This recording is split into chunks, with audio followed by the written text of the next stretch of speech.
Good afternoon. My name is David Horvath, and I'm a product manager at HackerOne. Today, I'm very excited to talk to you about hacker-powered data, specifically why the most common vulnerabilities aren't what you think they are. A bit about myself. I've generally worked in the security industry for a bit of time. I worked at Okta, which is in the identity and access management space, for 4 years, and I was the first product manager hired on at HackerOne. I'm really excited about the work that we're doing at HackerOne, and one of the things that gets me most excited is that we're focused on real and not theoretical security risk. So one thing that I strongly believe is that data will transform security operations, even though it seems like that statement might be often overhyped. And what I mean by this is not that we necessarily need to use AI and machine learning for everything in security, but data can really help us in certain areas. It can help with better anomaly detection, help us make improvements to our scanners, and help us make important decisions, like whether to patch a vulnerability and whether not to. And today, I'm going to talk about a somewhat ancient technique involving data, and that is counting. Counting has been around for 40,000 years, and at HackerOne, we've done our fair share of counting on the bug bounty programs that run on our platform. And we think that the data that we have is interesting, or can be interesting to everybody, and can help us all make better decisions about risk trade-offs. Before I get into those details, I'd love to learn a little bit more about everybody in the audience. So I'm going to ask a couple of questions, and if the statement applies to you, please raise your hand. First question, does your company or project have a channel for vulnerabilities to be reported? Cool, that's pretty good. How about a process for dealing with them? Okay, maybe some fewer hands. How many of you know what a bug bounty program is? Everybody? Most people? How many of you have one? Somewhat less. And the most exciting question, how many of you have ever participated as a hacker? Okay, we got a few. Cool. Thanks for sharing. So it seems like most of you are familiar with bug bounty in general, and some of you have probably heard of HackerOne before, but here's a brief overview for anyone that doesn't know. At HackerOne, we work with a community of over 500,000 ethical hackers. Security teams can create either public or private programs, which hackers submit real vulnerabilities to. And most of those programs will pay out a bounty to reward and incentivize the hacking on the platform. And those bounties can range anywhere from $50 all the way up to $100,000. So there's quite a large range. And the Node.js community actually runs 2 programs on HackerOne. This is the program for third-party modules, and there's another program, a core program for security vulnerabilities on the Node runtime. Both these programs have pretty good activity from our hacker community, and they're helping to keep this community safe and strong. So over time, we found that companies working with hackers is less bleeding edge than it maybe used to be. As you can see from the Google search autocomplete results for the phrase, should hackers be, 2/3 of the responses are related to hackers being hired by companies or them being protected, and only 1/3 is related to them actually being punished by companies. This ratio was probably flipped even a couple of years ago. And this is really exciting to us at HackerOne because it means that it's becoming best practice in most industries to listen to hackers and to work directly with white hat hackers. So HackerOne is in a pretty interesting position. We have lots of cool data. We have 1,700 programs that are running on our platform. Those programs have found over 140,000 valid vulnerabilities and have paid over $75 million in bounties to hackers over the last 7 years that our company has been in existence. And I think this is one of the most comprehensive data sets about what types of vulnerabilities hackers actually find. And when a hacker finds an issue, it represents real risk. This is something that a criminal hacker could find and actually exploit today. On the vulnerabilities, we also have some interesting metadata, like what is the skill and performance level of the particular hacker that found it, what severity did the team assess it with, what type of asset was it on, and what type of industry is the program in. So at HackerOne, our mission is to empower the world to build a safer internet. And we take this mission extremely seriously, which is why earlier this year, we released the HackerOne Top 10 Vulns report. And this is a list of the top weakness types that are found by our hackers and are actually paid out bounties by programs.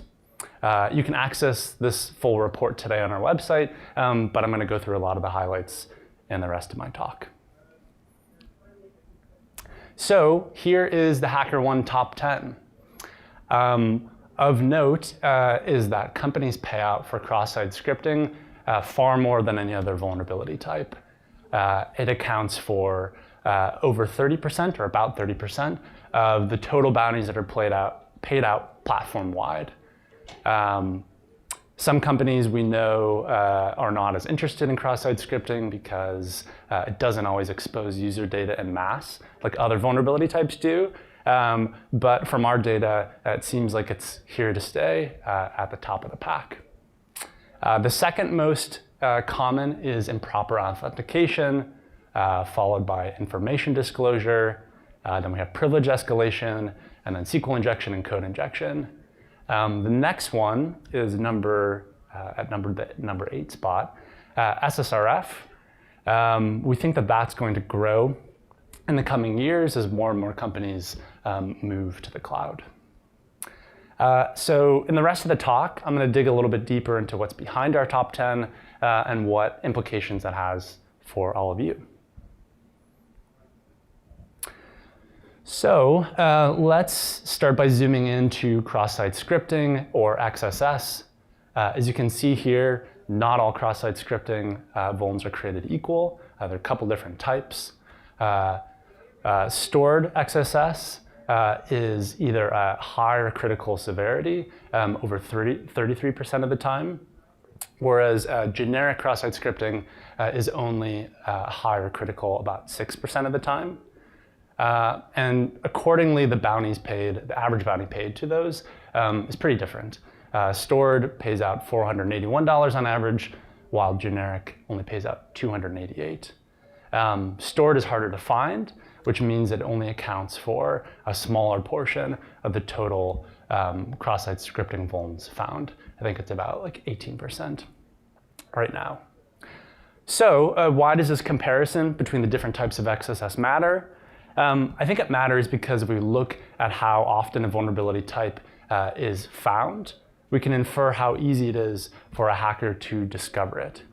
And if we look at how highly a vulnerability type is actually paid out, that can imply how valuable a company sees that as being, the tangible amount of business impact to an organization.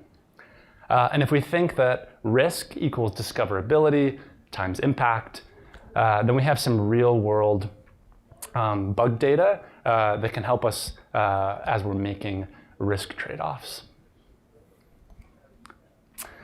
So in a world where security teams are low bandwidth and also embrace risk, we think this data can help prioritize whether companies need to patch a vuln or they can leave it, or at a very minimum, what needs to be patched immediately and what might be able to wait a couple of days.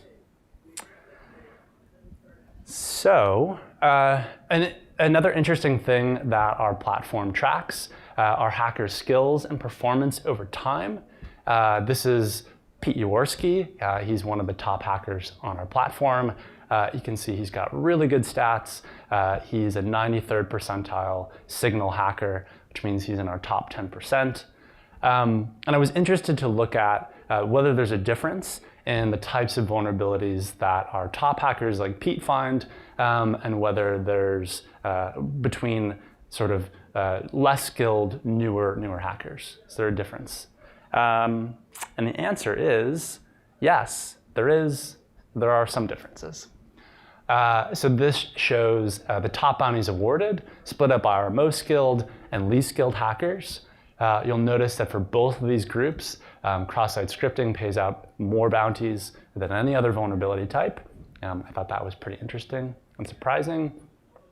The other thing to note here is that our most skilled hackers tend to focus on pretty specialized and difficult to find vulnerabilities like SSRF, code injection, and IDOR. These typically pay out a lot higher bounties, but are more difficult to find, which makes a lot of sense. So another thing that our report looked at were differences by industry. And you can see that there are some differences. For example, aviation and aerospace, as a percentage, sees 3 times more SQL injections than some of the other industries shown. But the general trend here is that we see fewer and fewer differences over time between these industries. Over time, aviation and aerospace, and probably like travel and hospitality, look more and more like the profile for computer software. And we believe this is because the world we're living in now is effectively that most companies are software companies, or at least we have core software parts of our products and offerings that make us vulnerable in very similar ways. So I also looked at some trends too. What is the growth or decline in weakness types over time? And we started tracking this in 2017. Before that, our data was not as great. So on the downtrend side are vulnerability types like violation of secure design and CSRF. But probably more interestingly is that our top 2 vulnerability types, cross-site scripting and information disclosure, those have still been on the rise the last couple of years. But the highest growth vuln types are business logic errors, IDOR, SSRF, and code injection. And what these all have in common is either they're associated with companies moving to the cloud, and they're also things that humans are really good at finding and scanners are not good at finding. So I've talked for a bit of time, and you might have noticed that I haven't mentioned the most famous and popular weakness framework, which is the OWASP Top 10. I assume most of you have heard about the OWASP Top 10 and are maybe fairly familiar with it. And right now, it's sort of the security community's only option. And many people, sort of for better or for worse, consider it the list of weaknesses. But there are like a lot of reasons for a list of things. And if you'll humor me for a couple of minutes, I'd like to talk about music. So there's a very big difference between an editorial list of the most popular or the best musical artists of the year and the most streamed artist on Spotify. For example, at the bottom left, you have Kendrick Lamar. And Kendrick Lamar received 8 Grammy nominations in 2019, more than any other artist, but he was nowhere near the top of the Spotify streaming charts. On the other end of the spectrum, Ariana Grande was the most streamed female artist in 2019 on Spotify, but sadly to some, myself included, she only received 2 Grammy nominations, both of which I don't think she won for. But you'll see a similarity between these 2 lists, and that is Canadian and former Degrassi star Drake. So you could say that Drake is kind of like the cross-site scripting of music. He's both highly acclaimed and highly popular, just like cross-site scripting is popular among the most skilled and least skilled hackers on our platform. I guess what I'm trying to say with this attempt at a comparison, is that the OWASP Top 10 is an editorial list. And there are lots of good reasons, sometimes, for an editorial list. But the HackerOne Top 10 is based off of what we actually see in the real world, which makes it a little bit more akin to the top of the Spotify streaming charts. So here's a comparison between our two lists. You will see a lot of similarities. One major difference is the relative position of cross-site scripting.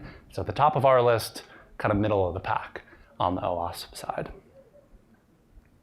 So I'm going to dig into the data a little bit on our end, but as an ethical, data-minded product manager, I wouldn't be doing my job if I didn't explain that there are some limitations in the data that we do have.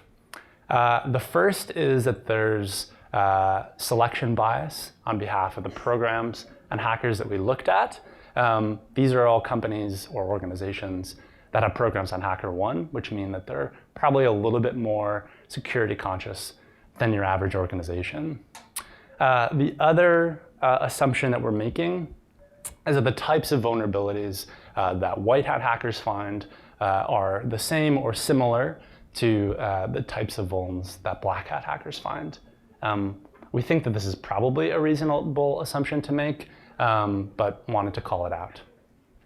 So with those two caveats, I'll get into some more comparisons of the data between our list and the OWASP Top 10.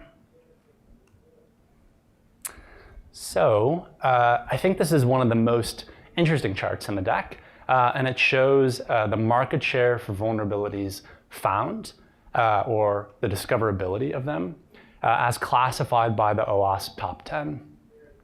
And what you can see here is that it shows that of all of our bounties ever paid out on the platform, the OWASP Top 10 has a coverage rate about 50%. That's pretty good when you think about it one way, but thinking about it in another way of 50% covered means that you're 50% uncovered. If you only care about the OWASP Top 10, that's maybe not so awesome. On the other hand, the HackerOne Top 10 matches 90% of the vulnerabilities that are found on our platform. So this chart is the same idea, but instead we're looking at the market share of bounties paid, not just vulnerabilities found on the platform. And here you can see that the OWASP Top 10 coverage is even higher, and it's at about 30%. For the record, personally, I thought this was surprisingly high coverage. It was great. But again, 70% covered means 30% uncovered. So how great really is that? A couple of other things to note on this graph that are interesting are, even though cross-site scripting is on the rise overall, its market share of bounties paid is declining over time when compared to all the other options. And then you'll see a little green blip in 2018, and that is XXE, and I will get into that vulnerability type in just a couple minutes. So another question I had was, what do programs pay out a lot for that's not on the OWASP Top 10? Those vulnerability types are CSRF, SSRF, Open Redirect, and IDOR. And conversely, what is in the OWASP Top 10 that is much lower down on our list? And that's XXE and security misconfiguration. So I wanted to understand a little bit more about the disparity, specifically with XXE. So I will get into that. XXE stands for External Entity Processing, and it's been on the rise over the last couple of years. It's that purple line at the very bottom of the graph. It's been doubling every year since 2016. and it's gone from pretty much nothing to a little bit of something showing up on the graph. It's not an often found vulnerability, but when it is, it's almost always a higher critical vulnerability based off of impact. And it's our highest paid bounty type on HackerOne, coming out to $1,600 US a pop. A hacker has to have a lot of skill to find an XXC vuln. But typically when they do, they can find it a number of places, which is why we see a lot of our top most skilled hackers specializing in this type of vulnerability. But it's this lack of discoverability, which probably accounts for the reason why it shows up on the OWASP top 10, but doesn't show up on the HackerOne top 10. And what this difference really underscores is that not all vulnerabilities are created equal. We typically look at things like the technical exploitability and the severity and the impact of a vuln. But we also need to consider its hacker discoverability. Just because a vuln is technically exploitable does not necessarily mean that it will actually be exploited by a criminal human hacker. And what this means is that what scanners find is very different than what hackers find. Human criminals use hackers or use scanners too, so we're not saying that they're useless. They definitely have their time and place. But like more generally, what's the point of sharing all this information about the data we have? Why does it matter to you? And I think it matters because data can lead to better conversations with development teams. We run a survey of our customers every year, and 90% of our customers said one of the most important things for them to be successful is for them to have a better relationship with their development teams.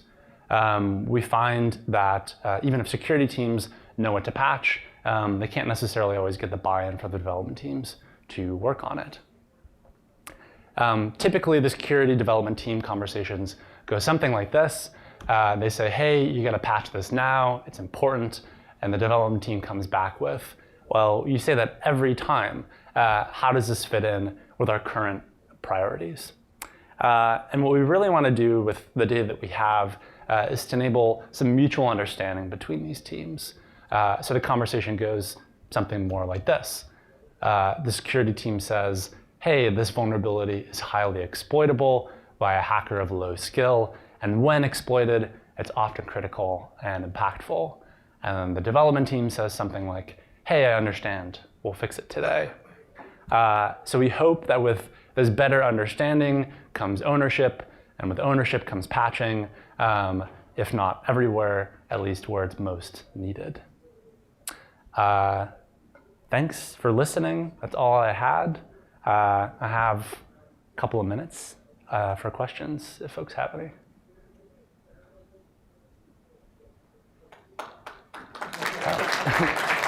Thanks.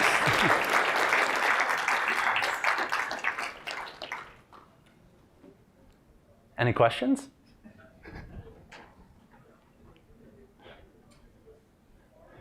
The folks that are hackers, do you have anything to? Oh, cool. So I do some hacking for that's unpermission. Got it. Well, when you're done with your course, check us out. Yeah.